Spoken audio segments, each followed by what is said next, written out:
IndiGo news కి స్వాగతం. ఈ రోజు వార్తలు. కాగజ్నగర్ ప్రభుత్వ జూనియర్ కళాశాల lecturer doctor RS Praveen Kumar ని కలిసి వారి సమస్యల గురించి తెలిపారు.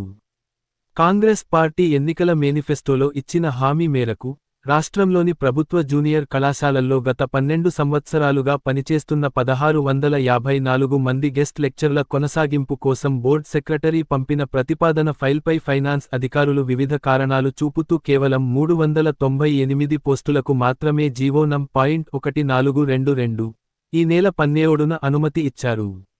ఈ విద్యా సంవత్సరంలో కేవలం 398 పోస్టులతో కళాశాలల నిర్వహణ కష్టతరమని, అదనంగా 1256 గెస్ట్ లెక్చరర్ పోస్టులకు అనుమతి ఇవ్వాలని బోర్డ్ సెక్రటరీ మరో ప్రతిపాదన ఫైల్ను పంపారు. ప్రస్తుతం ఈ ఫైల్ ఫైనాన్స్ సెక్రటరీ ద్వారా కమిటీ వద్ద పరిశీలనలో ఉంది.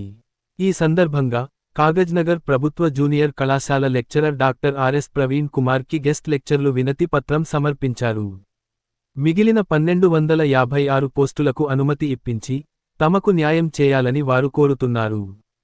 ఈ విషయంపై త్వరలో సానుకూల నిర్ణయం వెలువడేలా చూస్తామని ఆర్ఎస్ ప్రవీణ్ భరోసా ఇచ్చారు.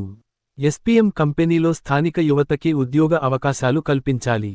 కుమురం భీం ఆసిఫాబాద్ జిల్లాలో పరిశ్రమలు ఏర్పాటు చేయాలి. డివైఎఫ్ఈగా డిమాండ్ చేశారు. కుమురం భీం ఆసిఫాబాద్ జిల్లాలో నిరుద్యోగం రోజురోజుకు పెరుగుతా ఉంది. ఉన్న ఒక పరిశ్రమలో స్థానికులకు ఉద్యోగ అవకాశాలు కల్పించకుండా ఇతర రాష్ట్రాల నుంచి తీసుకువచ్చి ఉద్యోగాలను భర్తీ చేస్తున్నారని డివైఎఫ్ఈ కుమురం భీం జిల్లా అధ్యక్ష కార్యదర్శులు గెడం టీకానంద్ గొడిసెల కార్తీక్ డిమాండ్ చేశారు.